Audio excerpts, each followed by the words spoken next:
Começa agora o Em Discussão Especial. Hoje vamos falar que a produção de jogos eletrônicos do Brasil terão redução de impostos. Eu recebo aqui no estúdio o advogado, tributarista e professor Evandro Azevedo. Tudo bem? Seja bem-vindo à TV Alesp, Evandro. Obrigado, é um prazer.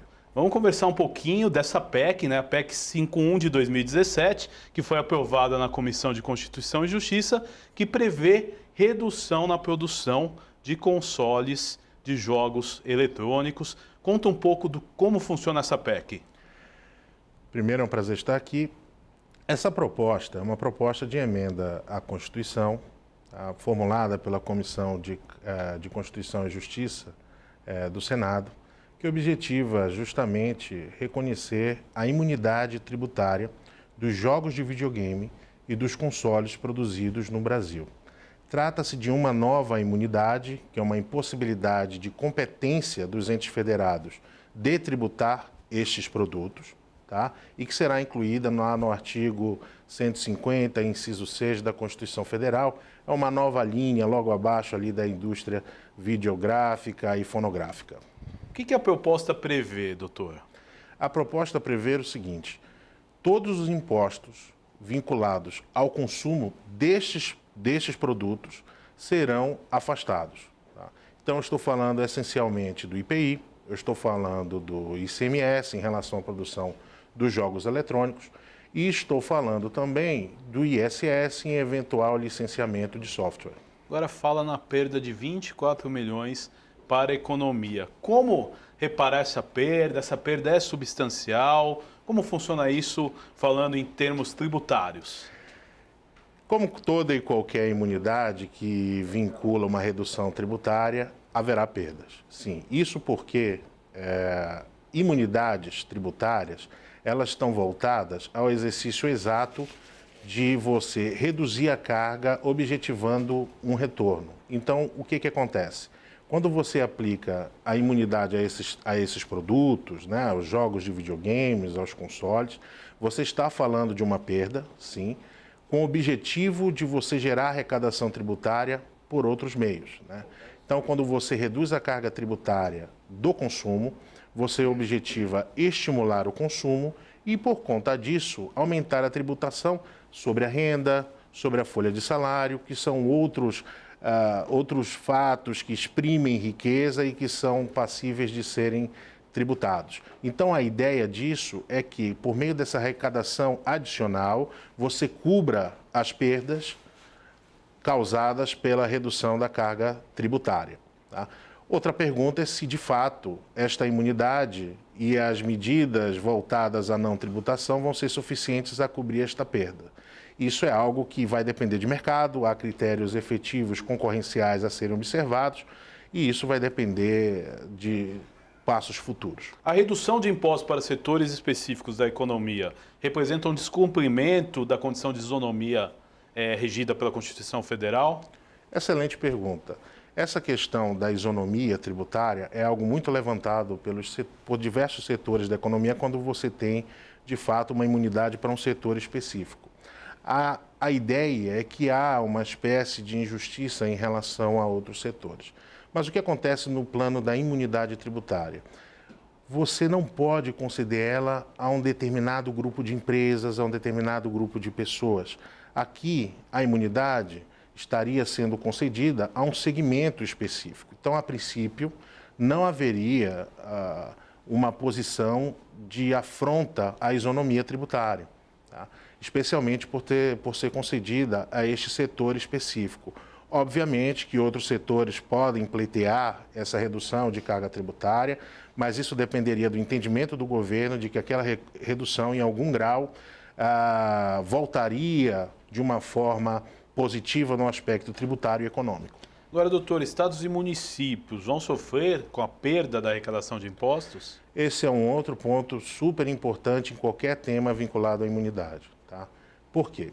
O Brasil hoje, é importante que o telespectador entenda, ele é regido pelo que se chama de federalismo fiscal. O que é o federalismo?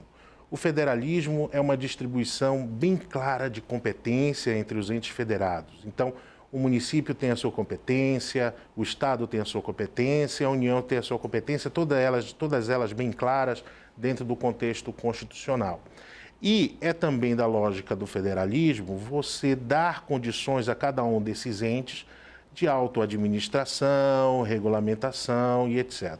E para isso precisa de receita. Como é que os estados, municípios e União percebem essa receita? De duas formas. Ou bem se arrecada por meios próprios, pelo exercício do que se chama de competência impositiva tributária, por exemplo, os estados por meio da instituição do ICMS, os municípios por meio da instituição do ISS e assim por diante. E há outra forma de arrecadação, que é exatamente pela repartição das receitas da União, né, que é um federalismo de cooperação, né, lá do direito financeiro. E como é que se observa isso? A União arrecada dentro dos impostos, etc., e há uma parcela desta arrecadação que será distribuída aos demais entes, seja por repartição direta, ou seja pela formação do que se chama dos fundos de participação dos estados e municípios. E é aqui que é o ponto aqui esse ponto deve ser bem observado. Por quê? O fundo de participação dos estados, por exemplo, ele é formado, dentre outros, por receita do IPI. E a receita do IPI é uma receita de consumo que será exatamente a receita afastada por conta dessa imunidade. Então, os estados, neste primeiro momento, em relação a esse federalismo de cooperação, perderiam uma arrecadação, dado que o IPI seria afastado do consumo de jogos de videogame e dos consoles. Tá?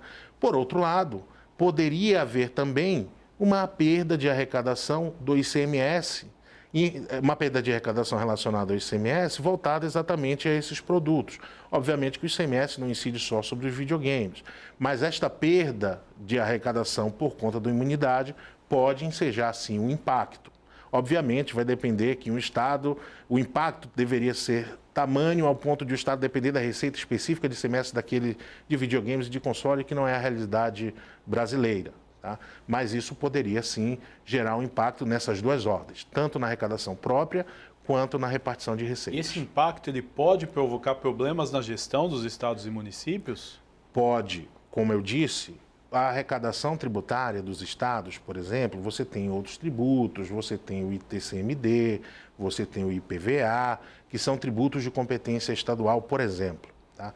Então, se a perda tributária relativa ao ICMS específica do setor representar um grande volume de arrecadação, isso pode gerar um impacto ao ponto de gestão, porque a gestão administrativa, ela compõe um exercício de políticas públicas que precisam exatamente dessas receitas financeiras para que se executem. Então, isso pode gerar um impacto se, de fato, essa arrecadação por conta dos jogos e consoles for representativa no contexto do orçamento dos estados. Agora, doutor, uma pergunta também que é bastante polêmica. Essa perda de arrecadação, na verdade, a redução de impostos, ela pode causar insegurança jurídica? Essa é uma pergunta importantíssima, porque a gente precisa entender exatamente o que é a segurança jurídica, né? A segurança jurídica, no contexto legislativo, ela caminha de duas formas. Primeiro, você precisa ter uma forma específica no exercício de todo e qualquer ato normativo, seja legal ou constitucional. Atender à forma específica da produção legislativa já é um critério de atenção de segurança jurídica. Então, no que diz respeito à proposta da emenda constitucional, tá? O que se tem notícia é que vem atendendo todos os trâmites processuais, vai passar pelo Congresso Nacional por maioria qualificada, como diz o script constitucional. Mas há um outro critério de segurança jurídica, que é o critério material, que é exatamente o conteúdo de votação do teor normativo constitucional, né? Então, o que acontece? Será atendida a segurança jurídica, no caso da proposta da emenda constitucional, se o conteúdo normativo não afrontar o que se chama, em direito constitucional, de cláusulas pétreas, estabelecidas lá no artigo 60, parágrafo 4º da Constituição Nacional, da Constituição Federal, que fala, por exemplo, do voto, da forma federalista, da forma federal de Estado, tá? Entre outros. São que são cláusulas específicas que não podem ser modificadas, seja por lei, por proposta de emenda constitucional. Ninguém pode mexer naquilo. Então, este conteúdo normativo, se respeitar o que se diz de cláusulas pétreas, o que se chama de cláusulas pétreas, certamente atenderá à segurança jurídica. Nada impede, entretanto, que um determinado agente, alguém se sinta efetivamente prejudicado com a norma, como foi o caso, por exemplo, do Estado do Amazonas, na questão da proposta da PEC da música, né? A PEC 123, que virou a emenda constitucional agora de 2013, que incluiu lá a linha E, no artigo 150, inciso 6, e lá houve uma discussão acerca da validade da imunidade relativa à indústria fonográfica e videofonográfica. Esta questão está para ser decidida pelo Supremo Tribunal Federal, é objeto da ação direta de inconstitucionalidade 5058. Tá? E lá, em regra, se discute que haveria uma afronta à segurança jurídica, haja vista que teria um tratamento constitucional específico para o Estado do Amazonas, ali na Zona Franca de Manaus, que corresponde a alguns outros estados, Roraima, Rondônia, etc. Então, isso vai ser decidido pelo Poder Judiciário, tá? Mas, a princípio, o que acontece? A norma é válida, é vigente e é eficaz. Então, a rigor, está atendida a segurança jurídica até que o Supremo Tribunal Federal diga o contrário. Agora, doutor, essa medida, o senhor acha que pode incentivar outros setores a procurar obter a mesma vantagem na justiça? Pode. É toda e qualquer medida de imunidade que enseje esse estímulo ao consumo, certo? É algo que vai fomentar um setor específico e vai ser observado pelos outros setores de mercado. Tá? É possível que haja esse debate, seja por meio de ação direta de inconstitucionalidade, lá das pessoas estabelecidas lá no artigo 103 da Constituição Federal. Você pode ter empresas particulares ajuizando, sim, para discutir, mas há um debate sobre a legitimidade dessa discussão. É possível que se debata, mas possivelmente, especialmente no caso de empresas específicas, possivelmente esta ação será prejudicada. Mas em relação a segmentos de setor, nada impede que se leve ao Poder Judiciário e que haja uma decisão específica em relação a isso. Agora, doutor Evandro Azevedo, a redução do IPI pode gerar desenvolvimento ao setor de jogos eletrônicos no Brasil? Pode, sim, desde que haja um contexto estratégico. Por sinal, é esse ponto que qualquer medida de imunidade, de isenção, de redução de alíquota zero, toda e qualquer medida que desonere um determinado setor pode gerar o efetivo desenvolvimento. Mas o que acontece? Não basta que haja a efetiva redução da carga tributária. Tá? O governo, né, o Estado, ele tem que conceder ao consumidor a viabilidade de ter este acesso. Então não basta que se reduza a carga. Isso é um primeiro passo, de fato. Mas o consumidor há que ter possibilidade, há que ter renda, há que haver uma desoneração maior das suas receitas para que ele possa efetivamente consumir o produto. Uma coisa é fato, o setor de jogos de videogame e consoles é um dos setores que mais fatura no mundo. E dentro de um contexto estratégico econômico faz sentido que haja um olho especial a esse setor neste momento. Mas o fato é, a redução de carga tributária ela não vai ser suficiente. Ela precisa se estabelecer uma possibilidade maior de consumo e precisa se estabelecer também o seguinte, a redução de carga tributária ela precisa ser repassada ao preço. E isso é um critério comercial, é um critério empresarial. Não há uma obrigatoriedade de que a exata redução da carga seja repassada ao preço da mercadoria, do produto, etc. Doutor, dentro disso, até um gancho importante, como o consumidor, né, ou o governo poderia garantir um modo que o produto chegue na prateleira com desconto ou com preço menor? Existe essa possibilidade? Essa é uma questão importante. Isso são critérios de mercado. É o mercado que vai regular essa economia, essa efetiva redução da carga tributária e, por conseguinte, do preço. Então, veja, não há uma obrigatoriedade específica de que a empresa pratique determinado preço. Tá? Há questões como pautas fiscais para outros produtos, que tratam especificamente de uma base de cálculo, de uma alíquota aplicável a determinado segmento, mas não há uma regra específica que obrigue as empresas a efetivamente repassar isso ao consumidor final. Até porque cada segmento, a cada setor, há uma margem de lucro específica. Então, os produtos que, via de regra, têm uma maior concorrência, tendem a ter uma margem de lucro menor. Então, o mercado vai acabar sendo o regulador dessa efetiva aplicação de preço. Algo será repassado, sem dúvida, tá? Porque o mercado, a concorrência garante isso. Mas não há uma obrigatoriedade de que a exata proporção da redução seja repassada na exata proporção do preço do produto. Quer dizer, também pode ser uma medida que só aumente os lucros do setor. Isso o governo não tem como, o governo ou qualquer órgão regulador não tem como controlar isso, é correto? Pode ser uma medida que vai aumentar o faturamento e é provável que isto aconteça, tá? Mas não há uma medida específica de mercado que você obrigue determinada empresa a praticar um determinado preço dentro de um contexto de concorrência ampla, que é o que existe dentro do setor. Doutor Evandro, uma outra questão, né? Milhões de desempregados, o país vive uma crise ainda, principalmente na área de empregos, né? Essa medida, ela pode gerar empregos, pode melhorar a situação do setor em termos de empregabilidade? Esse é outro ponto muito importante, tá? O que se objetiva com a redução da carga tributária? Não é só aumentar o consumo, tá? São todos os aspectos correlacionados ao aumento do consumo que, em último grau, vão gerar o aumento da carga tributária. Então, veja, quando você reduz a carga tributária de um determinado produto, com um estímulo adequado ao consumo, ou seja, fazendo que o consumidor efetivamente adquira, né, aqueles produtos imunizados, aqueles produtos beneficiados com a arrecadação tributária, o que acontece dentro do contexto econômico regular? Aumentar-se a demanda, então a empresa terá uma demanda maior em relação àqueles produtos, tá? Por conseguinte, haverá um aumento da necessidade da mão de obra. E o aumento de mão de obra enseja um aumento do emprego, tá?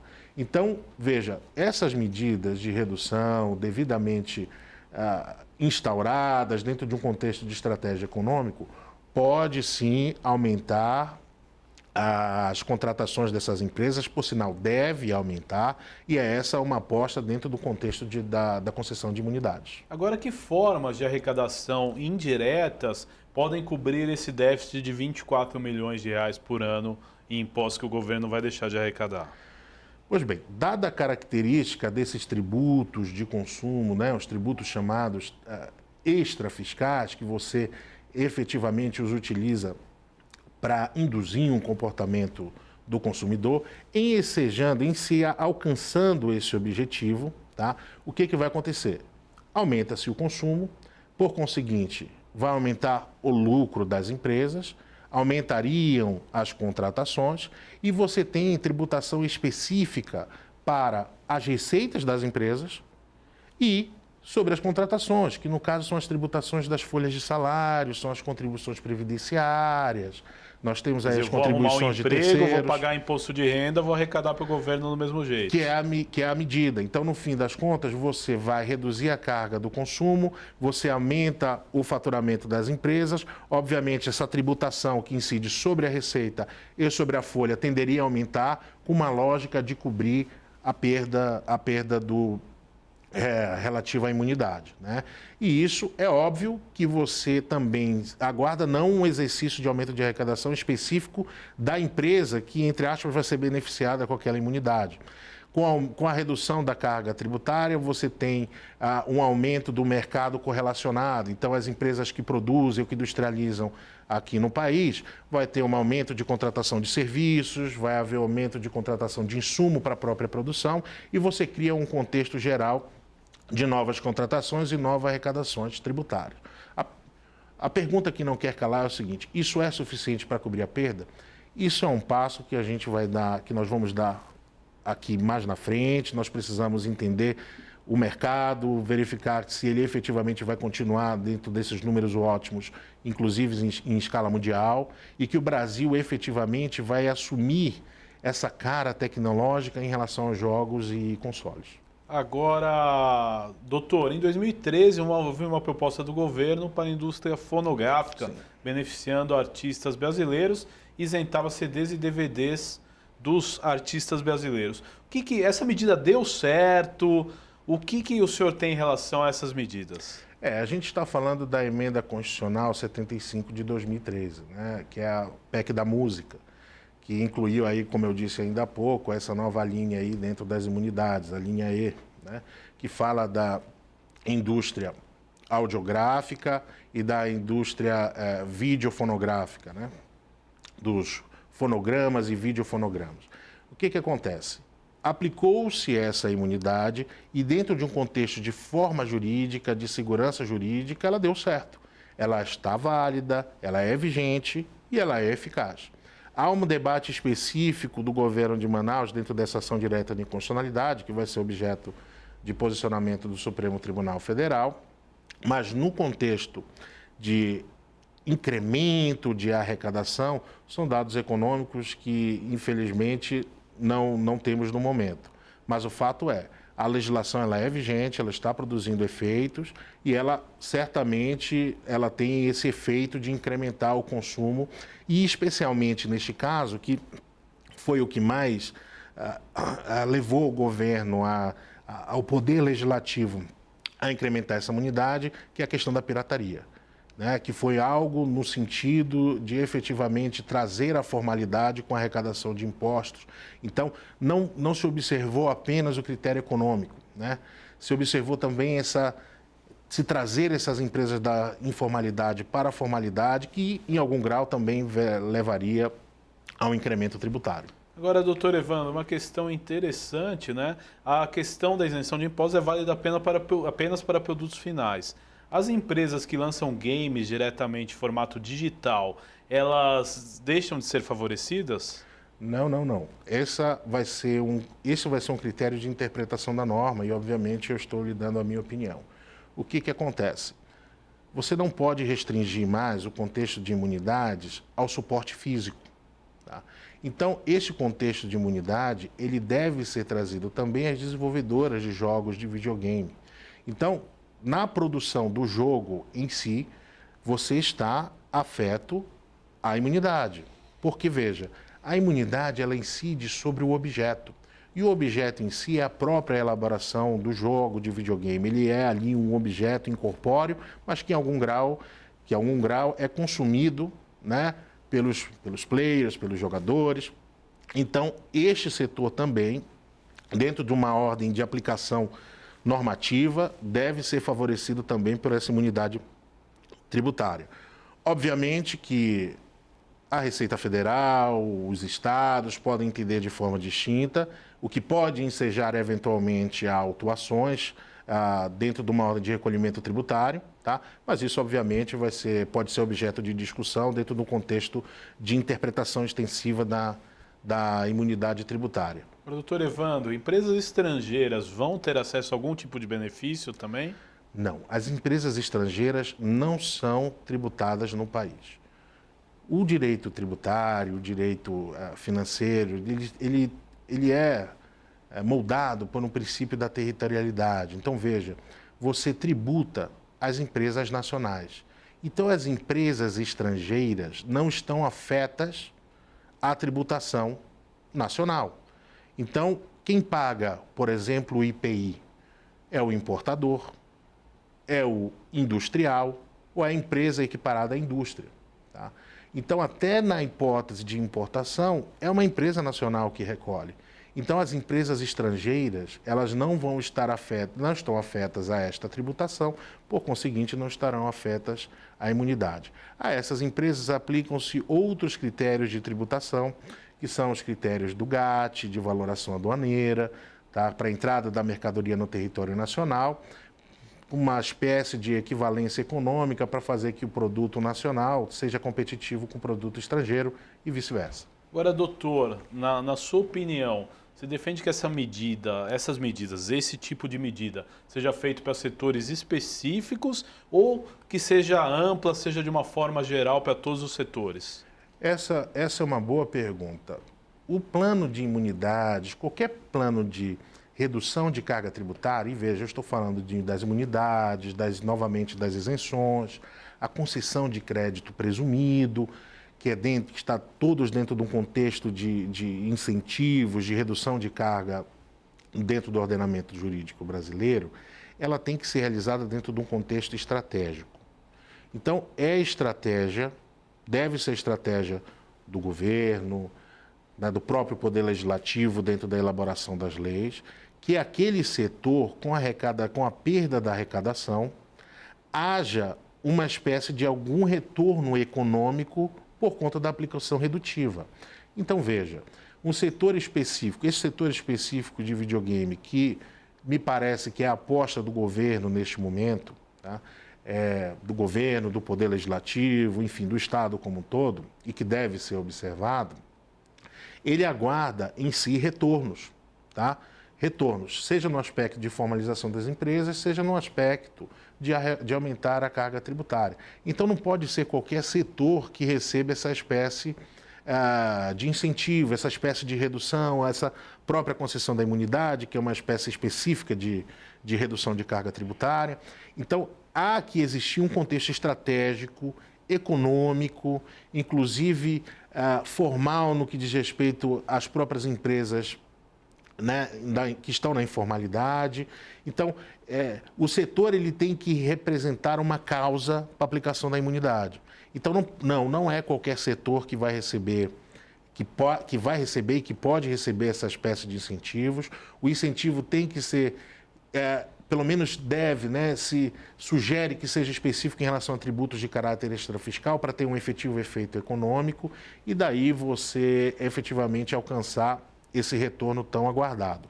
O fato é, outros segmentos que não tenham essa impulsividade com a redução da carga, certamente não serão agraciados com essa imunidade. Tudo depende de um contexto de mercado e da posição do Estado naquele momento. Agora, doutor, o governo federal sinaliza em tomar medidas parecidas com alguns outros setores. Como é o cenário hoje em termos de governo federal e políticas públicas para os setores em termos tributários? O que a gente vai acompanhando aí, né, nas notícias, em tudo? Qual é o olho, né, do Estado brasileiro hoje? É redução de carga, é estimulação de novos negócios, é a estimulação do investimento no Brasil, né? E, nesse aspecto geral, o setor de tecnologia ele está em alta, né? E o videogame, os consoles, em algum grau, compõem este setor, né? Você tem aí o aumento das fintechs, você tem o aumento das empresas de tecnologia. Então, esse aumento exponencial das atividades exercidas no país trouxe, de fato, os olhos do Estado para esse setor. Então, o setor de tecnologia agora parece ser a onda da vez, tá? E o governo está olhando para isso. Doutor Evandro Azevedo, eu quero agradecer a sua participação no Em Discussão Especial. Está convidado aí para outros programas conosco aqui na TV Alesp. Muito obrigado. Eu que agradeço e eu agradeço aos telespectadores. Este foi o programa Em Discussão Especial. Falamos da redução no imposto da produção de jogos eletrônicos. Você pode ver e rever este e outros programas em nosso canal no YouTube. Até o nosso próximo encontro. Tchau, tchau!